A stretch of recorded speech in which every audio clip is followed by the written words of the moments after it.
Hello friends, मेरा नाम प्रिया है और आपका अपने इस विद्यार्थी कुल चैनल में स्वागत है। लास्ट क्लास में हमने 9th क्लास का फर्स्ट चैप्टर देखा था, जिसमें हमने जाना था कि बायोलॉजी क्या है। बायोलॉजी की हिस्ट्री देखी थी, हाउ इट इज़ डेवलप, कैसे डेवलप होती है बायोलॉजी, ये देखा था। कैसे डेवलप हुई है ये देखा था हमने। और अब हम आगे क्या देखेंगे, ब्रांचेस ऑफ बायोलॉजी देखेंगे। ठीक है, जिससे हम इसको 3 तरह से देख सकते हैं, एक ब्रॉडर रूप में, एक स्पेशल ग्रुप में, और थर्ड वन है आपका अप्रोच ऑन स्टडिंग। इनका क्या मतलब है, इन तीनों का मतलब देखते हैं। जैसे हम 3 तरह से हम इसका बायोलॉजी की ब्रांचेस को 3 तरह से देख सकते हैं। फॉर एग्जांपल, जैसे हम लोग ब्रॉडर देखते हैं, मेजर ब्रॉडर रूप में कैसे, जैसे फॉर एग्जांपल माना ये पृथ्वी है, पूरी क्या है, पृथ्वी है। तो इसमें क्या है, इसमें हम लोगों ने 2 बड़े बड़े बॉक्स बना लिए, एक ये बॉक्स बना लिया, एक ये बड़ा सा बॉक्स बना लिया। जितनी भी लिविंग थिंग्स हैं, बायोलॉजी है पूरी, इसको 2 बॉक्स में डिवाइड कर लिया। इसको जियोलॉजी नाम दिया, इसको बॉटनी। और अगर हम लोग देखें तो हम इसमें थोड़ा सा और बड़ा कर लेते हैं इतना, इसमें हम क्या रख लेते हैं, ह्यूमन बायोलॉजी भी रख लेते हैं, क्योंकि ह्यूमन थोड़ा सा डिफरेंट है, हम लोग थोड़े से एडवांस हैं, डेवलप हैं, तो हम लोग इसमें रख सकते हैं ह्यूमन बायोलॉजी। ठीक है, तो ये क्या मेजर ग्रुप में हमने डिवाइड कर दिया, पूरी होल बायोलॉजी को हमने जूलॉजी, बॉटनी और ये बड़े बड़े बॉक्स बना दिए, मेजर ब्रॉडर रूप में हमने देखा।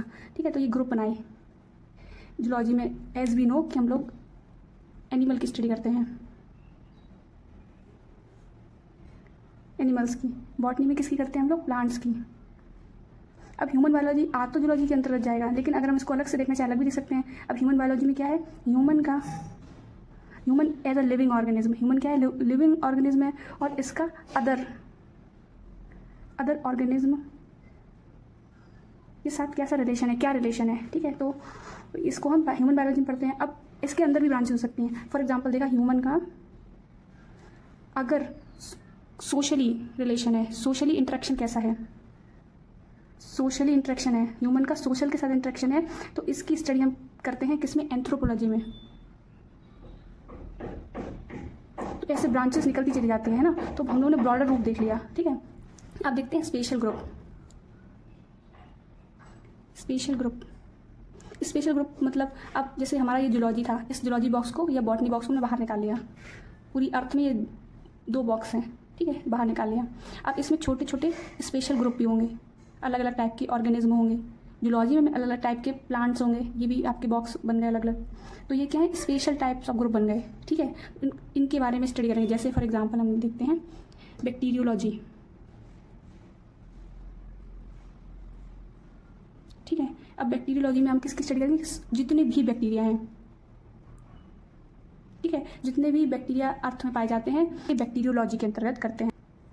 बैक्टीरिया हार्मफुल भी होते हैं, हमको नुकसान भी पहुंचाते हैं। ठीक है, तो सारी स्टडी हम लोग बैक्टीरियोलॉजी में करेंगे, जितने भी बैक्टीरिया हैं।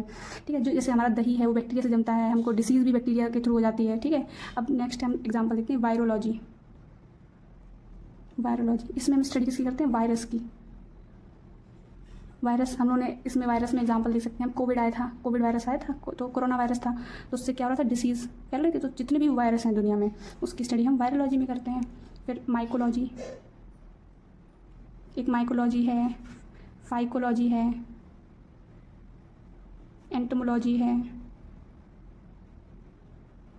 फाइकोलॉजी को हम एल्गोलॉजी भी कहते हैं। हिस्टियोलॉजी है, हर्पेटोलॉजी है, ऑर्निथोलॉजी है। ये क्या कुछ एग्जाम्पल हैं, तो बहुत सारे, लेकिन अभी हम इतनी देखते हैं। ठीक है, अब माइकोलॉजी में हम क्या पढ़ते हैं, फंगस के बारे में, फंजाई के बारे में। फंजाई क्या था, जैसे आप लोगों ने देखा होगा अचार में वाइट फंगस लग जाता है ना, हम लोग मशरूम खाते हैं, वो भी क्या है, फंगस है। फाइकोलॉजी में हम पढ़ते हैं एल्गी, जो काई जम जाती है पानी में, ग्रीन जम जाता है ऊपर से, तो क्या होता है, वो एल्गी होती है। एंटोमोलॉजी में इंसेक्ट की स्टडी हम एंटोमोलॉजी में करते हैं। इस्टियोलॉजी में हम फिश की करते हैं, फिशेस की स्टडी किसमें करेंगे, इस्टियोलॉजी के अंतर्गत करेंगे। हर्पेटोलॉजी के अंदर हम करते हैं रेप्टाइल्स की। रेप्टाइल्स कौन होते हैं, जो रेंग के चलते हैं, जैसे स्नेक्स। और ऑर्निथोलॉजी में हम करते हैं बर्ड की, जितनी भी बर्ड्स है उसकी स्टडी हम किसमें करेंगे, ऑर्निथोलॉजी में करेंगे। तो ये क्या हो गया, हमारे स्पेशल ग्रुप हो गए। इसके अंदर स्पेशल टाइप के ग्रुप्स हो गए, अलग अलग पर्टिकुलर एनिमल्स के बारे में हमने ऐसे करके स्टडी कर ली। अब आ गया थर्ड आपका approach on studying. Approach on studying क्या है, जैसे हम इस बॉक्स को बाहर निकाल लेते हैं, किसी बॉक्स को बाहर निकाल लिया। अब ये कोई एनिमल है माना, जैसे इसको मान लिया हमने ऑर्निथोलॉजी मान लिया, यानी बर्ड। अब ये बर्ड का बॉक्स तो है, इसकी स्टडी तो हम करेंगे, लेकिन इसकी स्टडी कैसे करेंगे? कैसे मतलब ये है कि अगर बर्ड का क्या है, हार्ट है, इसके पास बीक है, फेदर है, ठीक है। तो ये क्या हो गया, इसकी मॉर्फोलॉजी हो गई। क्या हो गया? मॉर्फोलॉजी हो गई, ठीक है। मॉर्फोलॉजी के अंतर्गत हम ऐसे इसके ऑर्गन के बारे में अलग अलग पढ़ रहे हैं। तो इसकी study, how to do study, bird की कैसे स्टडी कर सकते हैं, कितने तरह से कर सकते हैं। तो बहुत सारे टाइप्स होते हैं। अब बर्ड है वो किससे मिलकर बनी होती है? ऑफकोर्स नॉर्मल सी बात है, सारे एनिमल्स किससे बने होते हैं? सेल से। तो सेल की अगर स्टडी करेंगे हम तो करेंगे साइटोलॉजी में। तो हम हाउ टू डू स्टडी, अगर हम सेल की स्टडी कर रहे हैं तो साइकोलॉजी में करेंगे, तो स्टडी के रूप में हम क्लासीफाई करते हैं, तो वो आता है अप्रोच ऑन स्टडी, ठीक है। तो हम देखते हैं अप्रोच ऑन स्टडी, मॉर्फोलॉजी, और दूसरा है आपका एनाटमी, थर्ड वन है फिजियोलॉजी। अब इन तीनों में थोड़ा कन्फ्यूजन रहता है, ठीक है। जैसे आपका मॉर्फोलॉजी है, एनाटमी और फिजियोलॉजी। मॉर्फोलॉजी में क्या है, हम स्ट्रक्चर के बारे में पता लगाते हैं, structure of plant and animal, ठीक है। जैसे प्लांट में आपका रूट होता है, स्टेम होता है, लीफ होता है, तो ये क्या स्ट्रक्चर होता है। ह्यूमन में क्या होता है, ब्रेन है, क्या होता है, ब्रेन है, हैंड है, स्टमक है, क्या इनकी स्ट्रक्चर के बारे में बताते हैं। मॉर्फोलॉजी में क्या पढ़ते हैं, इसकी स्ट्रक्चर के बारे में पढ़ते हैं प्लांट और एनिमल में। अब इसका मतलब ये नहीं है जो हमारे आउटर ऑर्गन होते हैं उनके बारे में पढ़ते हैं। इसमें इनर आपके जो होते हैं ऑर्गन, जैसे हार्ट आपका कहाँ पे है, हार्ट कहाँ पे सिचुएटेड है, लंग का स्ट्रक्चर है, या किडनी का स्ट्रक्चर है, किडनी कैसी है, कहाँ लोकेटेड है, ठीक है। तो ये सब भी हम किसे पढ़ते हैं, मॉर्फोलॉजी के अंतर्गत पढ़ते हैं। अब एनाटॉमी में क्या पढ़ते हैं, एनाटॉमी में हम क्या करते हैं, हम उसका डिसेक्शन रूप देखते हैं, डिसेक्शन करके देखते हैं। जैसे आपका जो हार्ट है उसमें 4 चैम्बर होते हैं, कितने चैम्बर होते हैं, 4 चैम्बर होते हैं इसमें।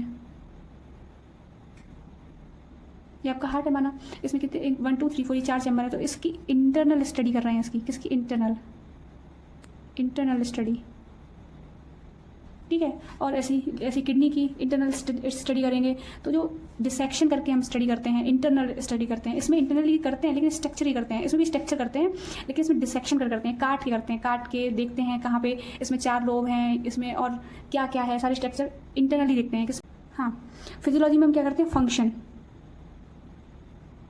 फंक्शन देखते हैं। मॉर्फोलॉजी में हम स्ट्रक्चर देख रहे थे, एनाटॉमी में भी हम लोग स्ट्रक्चर देख रहे थे, इनसाइड स्ट्रक्चर देख रहे थे, ठीक है, डिसेक्शन करके देख रहे थे। इसमें क्या हो रहा है, आपका फंक्शन देख रहे हैं। अगर जो किडनी है वो यूरिन फॉर्मेशन कैसे कर रही है, हार्ट है वो ब्लड ट्रांसप्लांट कैसे, ब्लड फ्लो कैसे हो रहा है, हार्ट से जो ब्लड पूरी बॉडी में फ्लो होता है वो कैसे होता है। तो जो रिएक्शंस हैं, जो इंटरनल स्ट्रक्चर है, जो प्रोसेस है, ये फंक्शन है, किडनी का क्या फंक्शन है वो कैसे होता है, हार्ट का क्या फंक्शन है वो कैसे होता है, ये लंग्स है, लंग्स क्या करते हैं, लंग्स एयर हम लोग O2 लेते हैं, कार्बन डाइऑक्साइड बाहर निकालते हैं। जो प्रोसेस है या फंक्शन है लंग्स का, उसकी स्टडी हम किस में करते हैं, फिजियोलॉजी में करते हैं। अब आ जाते हैं हम लोग हिस्टोलॉजी में। हिस्टोलॉजी है आपका, साइटोलॉजी है, साइटोलॉजी पढ़ेंगे, embryology, taxonomy, ecology, biogeography, paleontology, evolution,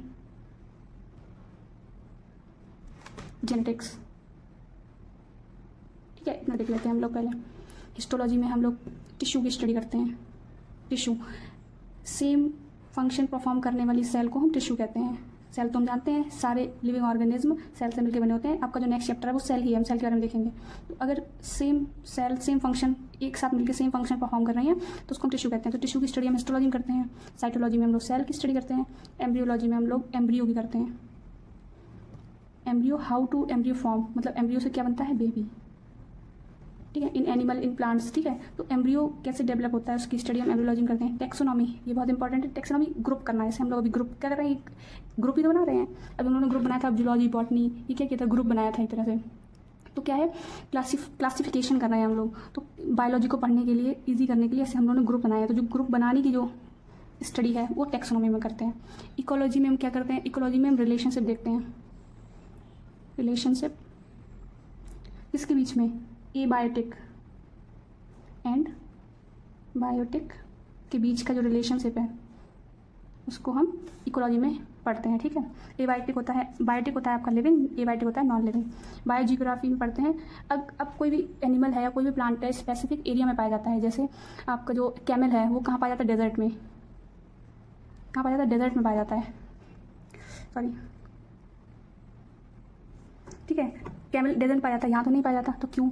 जो कैक्टस वाले कैक्टस प्लांट हैं वो भी कहाँ पाए जाते हैं, डेजर्ट में पाए जाते हैं। पेंगुइन है वो ठंडे एरिया में पाया जाता है, तो उसकी स्टडी करते हैं हम लोग कि वो क्या कारण है कि वो कुछ स्पेसिफिक एनिमल्स हैं वो डिफरेंट एरिया में पाए जाते हैं, सब जगह नहीं पाए जाते।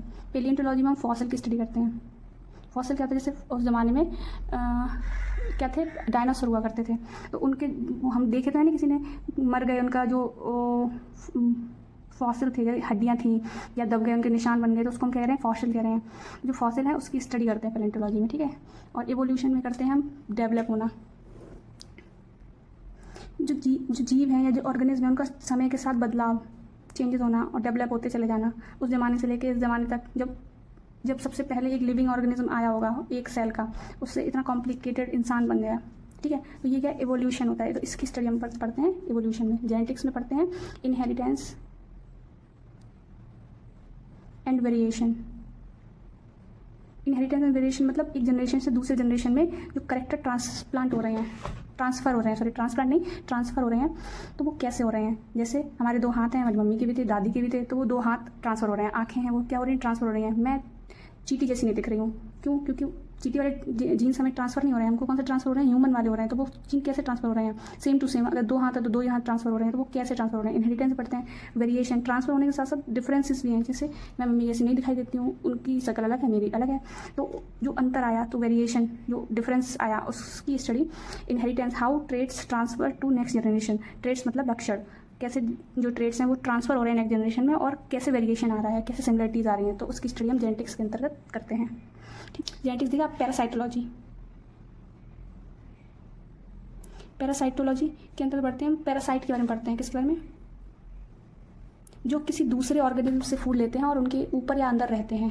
जैसे लाइस, जूं हमारे सिर में रहते हैं, फूड लेते हैं, रहते भी वहाँ हैं, तो ये क्या है, एक्टोपैरासाइट है, हमारे ऊपर रह रहे हैं। एंडोपैरासाइट रहते भी और फूड भी लेते हैं। तो एंडोपैरासाइट में आप क्या आ गए, राउंड वॉर्म आ गए। राउंड वॉर्म जो हमारे पेट में कीड़े हो जाते हैं, वो हमारे पेट के अंदर रहते हैं और खाना भी लेते हैं, ठीक है। तो वो राउंड वॉर्म हो गई क्या है, एंडोपैरासाइट, और ऊपर रहते हैं तो एक्टो, ठीक है। तो इसकी स्टडी करते हैं पैरासाइट। अब आ जाओ पैथोलॉजी, ठीक है। पैथोलॉजी में हम लोग पैथोलॉजी में क्या पढ़ते हैं हम लोग, पैथोलॉजी के अंतर्गत पढ़ते हैं स्टडी ऑफ डिसीज़।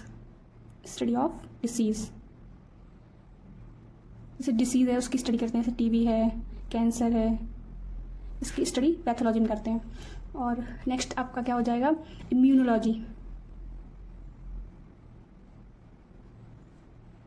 इम्यूनोलॉजी में कैसे पढ़ते हैं, जैसे हमारे बॉडी में कोई फॉरेन पार्टिकल आया, फॉरेन पार्टिकल मतलब बैक्टीरिया आया या वायरस आया, हमारी ये बॉडी है, इसके अंदर कोई पार्टिकल आया बाहर से, तो हमारी बॉडी कैसे लड़ाई करती है इस फॉरेन पार्टिकल को लेके, हमारी बॉडी अपने आप को कैसे ठीक रखती है, तो इसको इम्यूनोलॉजी कहते हैं। इम्यूनोलॉजी के अंतर्गत पढ़ते हैं, ठीक है। डिफेंस मैकेनिज्म होता है, हम लोग अपने आप अपनी बॉडी को खुद बचाते हैं। अगर कोई बाहर से कोई अटैक करता है तो उसको बॉडी अपने आप रिएक्शन के थ्रू अपने आप को बचाती है, तो उसकी स्टडी करते हैं इम्यूनोलॉजी में, ठीक है। यूजेनिक्स, ठीक है। यूजेनिक्स करते हैं, जो आपका यूजेनिक्स है, यूजेनिक्स में हम लोग ह्यूमन रेस है उसको इम्प्रूव करते हैं। जैसे कोई अगर जीन आ गया, कोई गड़बड़ जीन है, डिसीज वाला जीन है या कुछ अच्छा जीन नहीं है, उसको हम क्या करते हैं, रिमूव कर देते हैं। तो इसकी स्टडी हम क्या करते हैं, यूजेनिक्स में पढ़ते हैं, ठीक है। अब आ जाइए बायोकेमिस्ट्री। अब जितनी भी लिविंग ऑर्गेनिज्म है उनमें होने वाली केमिकल रिएक्शन की स्टडी करते हैं इसके अंदर, ठीक है। इसमें बायोकेमिस्ट्री के अंतर्गत हम इसकी स्टडी करते हैं। जैसे फूड है, एब्जॉर्ब हो रहा है, रेस्पिरेशन है, रेस्पिरेशन के थ्रू हम लोग क्या मिल रहा है, एनर्जी, कैसे एब्जॉर्ब हो रहा है ना। तो ये सारी जो केमिकल रिएक्शन है वो किस में पढ़ते हैं, बायोकेमिस्ट्री के अंतर्गत पढ़ते हैं।